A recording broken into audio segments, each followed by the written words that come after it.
সম্মানিত সুধী, দর্শক ও শ্রোতা মণ্ডলী, আপনাদেরকে জানাই প্রীতি ও শুভেচ্ছা। শুভ দিন।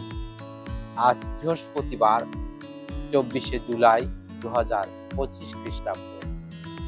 আজকে আমাদের জন্য মঙ্গল সমাচার, সাধু মতি রচিত মঙ্গল সমাচার 13 অধ্যায় 10 থেকে 17 পদ। পাঠ করছি আমি দীপক প্রিয়া হালদার। আজকে পাঠের বিষয়বস্তু উপমা কাহিনীর মধ্য দিয়ে উপদেশ দেওয়ার কারণ। শিষ্যরা তখন যিশুর কাছে এসে জিজ্ঞেস করলেন, লোকদের আপনি কেন উপমা কাহিনীর মধ্য দিয়ে উপদেশ দিয়ে থাকেন? উত্তরে যিশু বললেন, তার কারণ স্বর্গরাজ্যের রহস্যময় সত্যের জ্ঞান তোমাদের দেওয়া হয়েছে, কিন্তু ওদের তো দেওয়া হয়নি। আসলে যার কিছু আছে তাকে আরো বেশি দেওয়া হবে, তার সম্পদ উপচেই পড়বে।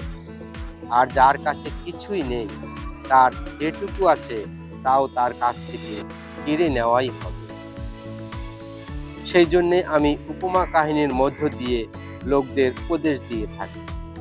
ওরা তো দেখেও দেখতে পায় না, শুনেও শুনতে পায় না, আর বুঝতেও পারে না।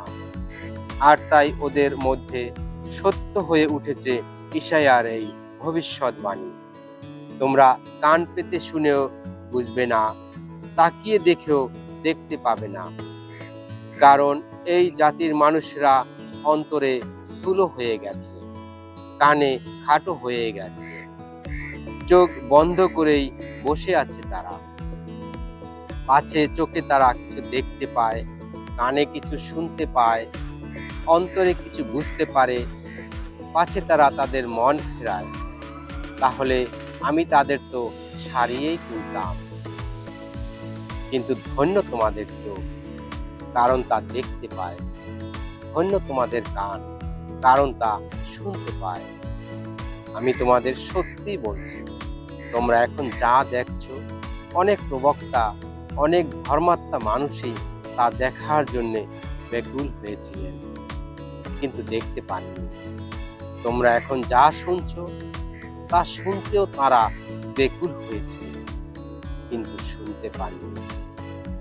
খ্রিস্টের বাণী। খ্রিস্ট প্রভু, তোমার প্রশংসা।